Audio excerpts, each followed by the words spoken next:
रसिको नमस्कार. मी नामदेव गरुड. माझ्या नामदेव गरुड special teacher या यूट्यूब चॅनलवरती आपणा सगळ्यांचं अगदी मनापासून सहर्ष स्वागत करतो. मंडळी, आज आहे 10 डिसेंबर 2025. आजचा दिवस माझ्यासाठी फारच स्पेशल आहे बरं का. तुम्ही म्हणाल कसं काय? हो, आज माझा वाढदिवस आहे आणि त्यानिमित्ताने मी आपल्यासोबत 40 वर्षांचा जो काही माझ्या आयुष्याचा जीवनपट आहे तो उलगडण्याचा प्रयत्न करणार आहे. माझ्या आयुष्याची 40शी किंवा माझी 40शीकडे वाटचाल. ही वाटचाल सांगत असताना मंडळी, झालं असं, आज 10 डिसेंबर आहे 2025. बरोबर 39 वर्षापूर्वी म्हणजे 1986 साली, 10 डिसेंबर 1986 साली माझा जन्म बीड जिल्ह्यामध्ये बीड तालुक्यात आर्वी नावाचे एक गाव आहे, जे माझं आजोळ आहे, मामाचं गाव, आणि त्या गावी माझा जन्म झाला. जन्म झाल्यानंतर मी अंध जन्माला आलो तर सगळ्यांनी नाकच मुरडली, कारण आंधळा मुलगा किंवा आंधळा माणूस हा घरात कोणालाच नको असतो खरं तर. पण कसं तरी आता पुढे सांभाळायचं, सावरून न्यायचं असं म्हणून त्यांनी मनाची तयारी दाखवली. आणि त्या दरम्यान माझ्या आर्वीला मी आजोळी असताना साधारण 2-1 महिने मी तिथे काढले आणि पुन्हा मी माटेगावला आलो. दरम्यान माझ्या कुटुंबाबद्दल मला थोडंसं सांगितलं पाहिजे. माझे वडील आहेत, माझ्या कुटुंबामध्ये वडील आहेत, आई आहेत. आईला आम्ही अक्का म्हणतो, वडिलांना अण्णा म्हणतो, जे दोघे शेती करतात. मला एक मोठा भाऊ आहे, तो पण छान वेल सेटल्ड आहे त्याच्या उद्योगधंद्यामध्ये, बिझनेसमध्ये. माझी छोटी बहीण आहे, तिचं पण छान लग्न वगैरे होऊन ती पण छान सुखाचा संसार करते. आणि त्यासोबतच आमच्या चुलत्यांबद्दल म्हणाल तर मला 5 चुलते आहेत, एक आत्या आहे. मावशा म्हणाल तर 4 मावशा आहेत, त्यातले एक मावशा आता नाही, 3 मावशा आहेत माझ्या. मामा 3 आहेत मला, जे आर्वीला असतात. तिघे आता बऱ्यापैकी वयोवृद्ध झालेत, म्हणजे 70कडे वगैरे बऱ्याच जणांची वाटचाल बऱ्यापैकी झाली. तर असं हे सगळं कुटुंब आमचं. आणि मग आर्वीवरून माटेगावला मी आलो. आता मला अंधत्व कसं आलं याबद्दल थोडं सांगितलं पाहिजे. म्हणजे साधारण 2-2.5-3 महिन्याचं असेपर्यंत मला चांगलं दिसत होतं दोन्ही डोळ्यांनी. दरम्यान झालं असं की डोळे आल्याचं निमित्त झालं. पूर्वी काय व्हायचं, देवी किंवा हे गोवर कांजिण्या असलं काय काय काय काय खूप आजार होते. तर खुपऱ्या नावाचा एक आजार असतो डोळ्यांचा. तर तो आजार मला झाला आणि त्या दरम्यान खूप पाणी येतो डोळ्याला. मग काय करायचं, ह्या वैद्याला दाखव, अमुक हाकीमला भेट, तमक्याला भेट, ह्या देवऋषाला भेट, असं करत करत अडाणी अशिक्षित निरक्षर लोक, त्यांना काय म्हणजे कुठेतरी आपले दिवस नाही की नाही, काहीतरी वनस्थळी वगैरे काहीतरी दिलं तर आपलं होईल, ओके दिसेल आहे पोराला, असं करून त्यांनी प्रयत्न केले, पण ते काही जमेना. मग एक दिवस काय शक्कल लढवली आमच्या म्हातारीने. आमची आजी होती, तिने काय केलं, माझी आजी आता नाहीये, आजोबा पण नाहीये. तर आजीने काय केलं, अंगणवाडी वर्कर, अशा वर्कर असतात गावामध्ये, तिच्याकडे गेले आणि सांगितलं की आमच्या नातवाला असं असं पाणी येतं डोळ्यातनं.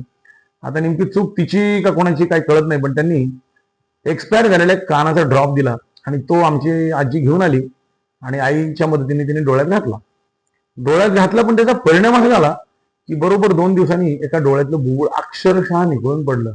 आलं अंधत्व नशिबात, काय करणार. उजवा डोळा गेला आणि साधारण 8-1 दिवसात डाव्या डोळ्यावर पण त्याचा परिणाम झाला. काय करायचं. मग ते लहानपणीचे दिवस फार वाईट असतात. रांगताना कुठेतरी धडकणे, धडपडणे, पडणे, पायाला खरचडणे, ठेचकाळणे, गुडघे फुटणे, असं बरंच काय काय काय काय होत. कसे तरी दिवस काढले. दरम्यान आई वडिलांनी खूप प्रयत्न केले, म्हणजे त्यांच्या परीने. ते निरक्षर असल्यामुळे त्यांना काही फार त्यातली माहिती नव्हती. पण कधी पुण्यात ज्या वेळेला आम्ही आलो, दरम्यानच्या काळात एक सांगितलं पाहिजे गोष्ट मला, की आमची कुटुंब आमचं फार मोठं असल्यामुळे सगळे एकत्र होतं बरं का. म्हणजे आम्ही ते अगदी वडिलांचे ते 5 भाऊ, आत्या, आजी, आजोबा, फार मोठं कुटुंब, जवळजवळ 20-25 माणसांचा राबता सगळ्या घरात. मग झालं असं की आता पुन्हा आजोबांचं वडिलांचं खूप भांडण व्हायचं. ते झाल्यावर मग हे केलं, काय केलं, आम्ही आलो पुनावळ्याला. पुनावळे म्हणून गाव येते पुण्यामध्ये, डांगे चौकाच्या पुढे येते, खेरगावच्या जवळ, सगळ्यांना माहिती, पिंपरी चिंचवड परिसरातच आहे. आता ती पुनावळे सिटी झाली. मग तिथं आल्यानंतर वडिलांना एक छानसा छोटासा त्यांच्या आईपतीप्रमाणे रोजगार मिळाला.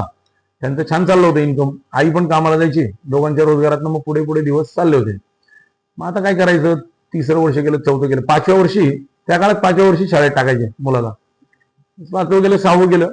आणि मग असं ठरलं की आता काहीतरी केलं पाहिजे, कारण घरी बसून तर काय जमणार नाही. मग आमच्या वडील ज्यांच्याकडे कामाला होते, त्यांचं नाव भुजबळ आडनाव, त्यांनी सांगितलं की अहो काय करा, ह्याला शाळेत टाका, यांच्यासाठी पण विशेष शाळा असतात, ही मुलं पण शिकू शकतात.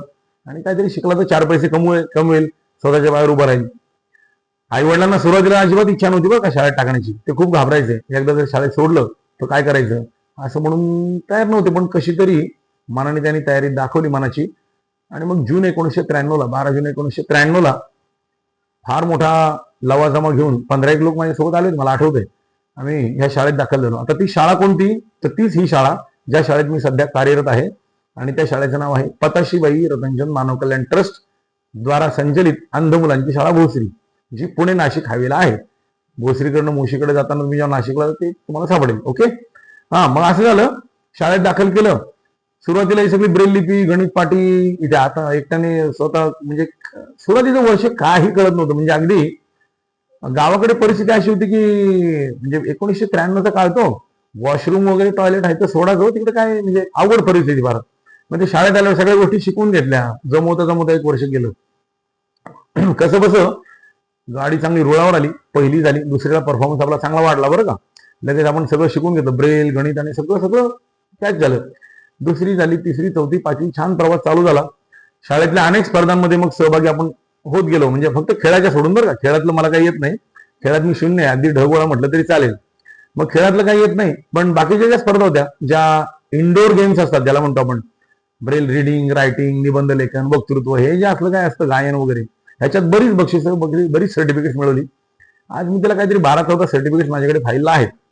बरं, हे सगळं करताना मग छान सगळं सुरळीत चाललं होतं. हळूहळू कसं बसं 10वी पर्यंत पोहोचलो. 10वी झाली आणि भोसरी अंधशाळेतनं निरोप घेतला. आता पुढे काय करायचं असं म्हटल्यावर मग 11वी ते BA पर्यंत जे शिक्षण आहे ते आम्ही गेवराईलाच घेतलं. गेवराईला जे RB अट्टल महाविद्यालय आहे. 2च मुलं, घरच्यांना काय माहित नाही, मलाही काय माहित नव्हतं. लोक तयारच नव्हते ऍडमिशन द्यायला. पण कसं तरी छत्रपती संभाजीनगरच्या बोर्डात आम्ही कॉन्टॅक्ट केला आणि त्यांनी सांगितलं GR आहे म्हटल्यावर मग ऍडमिशन दिलं.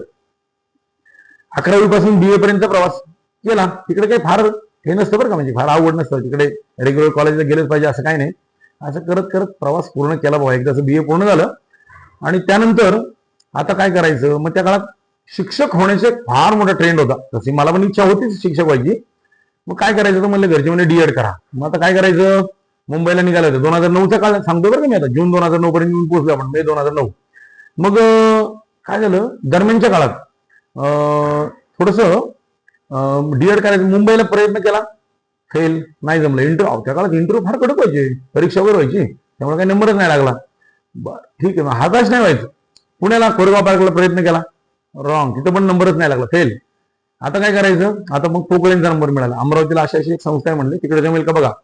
प्रयत्न केला, कसं बसं बोलून तिथे नंबर लागला आणि 2009 ते 2011 D.Ed छान यशस्वी मार्काने 79.84 असे पर्सेंटेज मिळाले आणि D.Ed उत्तीर्ण झालो. सरकारी नोकरी नाही हातात, आता काय करायचं, शिक्षण झालं. मग एकाने माझ्या खोली घातला, अरे गरुड तू निवांत काय बसतोय, जरा क्लर्कची वगैरे परीक्षा द्यायची असेल, टायपिंग आलं पाहिजे. हो का, बरं म्हटलं मग आता काय करूया, टायपिंग कम्प्युटर शिकूया आपण. बरं, मग मुंबईचा मला पत्ता मिळाला. नॅशनल असोसिएशन नाही वर्कशॉप फॉर दी ब्लाइंड म्हणून एक संस्था आहे वरळीला, जुन्या पासपोर्ट कार्यालयाजवळ. तिथं गेलो. तिथं मग काय वेळासारखं आपलं कधी टेलिफोन ऑपरेटिंगचा कोर्स पूर्ण झाला, मराठी स्टेनोग्राफी पूर्ण झाला, इंग्रजी स्टेनोग्राफी पूर्ण झाला, MSCIT पूर्ण झाला, बेसिक कम्प्युटर पूर्ण झाला, नॅचरोपॅथी एक म्हणलं तुला रे मसाज मध्ये पण करिअर आहे मित्रा. हो म्हटलं, अरे बापरे, मग केलं पाहिजे. अरे बापरे, मग तो पण पूर्ण केला. असे करत करत सर्टिफिकेट गोळा केले. पण त्याचा खरं सांगतो मित्रांनो, या मोडवरती आत्ता त्याचा मला फार काही उपयोग झाला असं वाटत नाही. हा, शिकायला खूप मिळालं, पण नोकरी म्हणाल ना, नाही, मला D.Ed ने तारलंय, खरं सांगतो.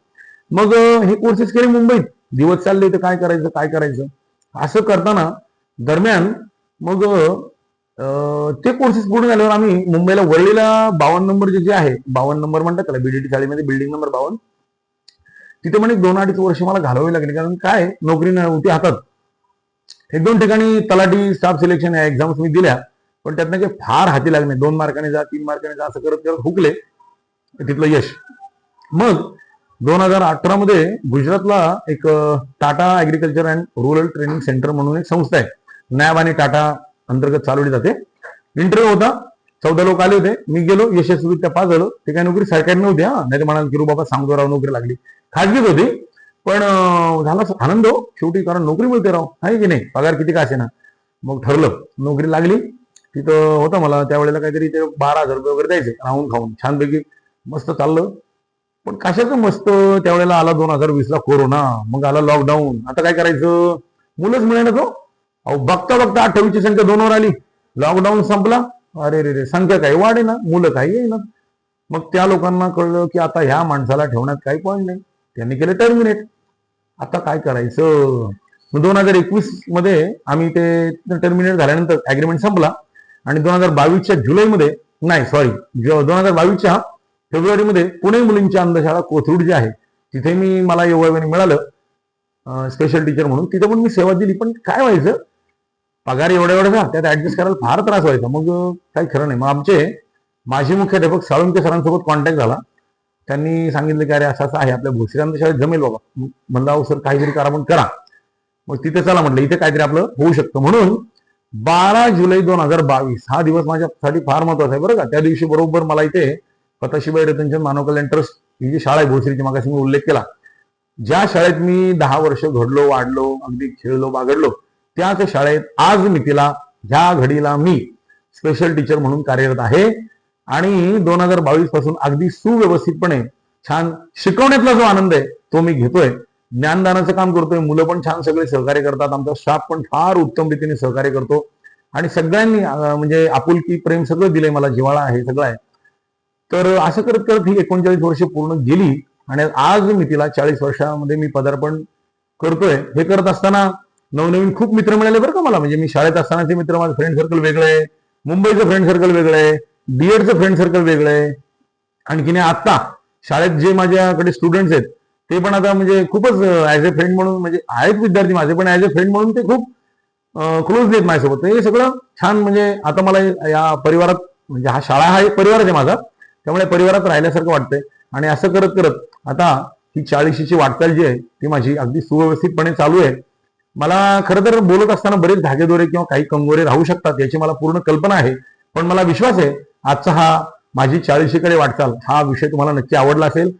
तेव्हा आवडल्यास जरूर लाईक करा, शेअर करा, सबस्क्राईब करा आणि चॅनलला सबस्क्राईब करायला विसरू नका. एवढंच बोलतो आणि थांबतो. धन्यवाद.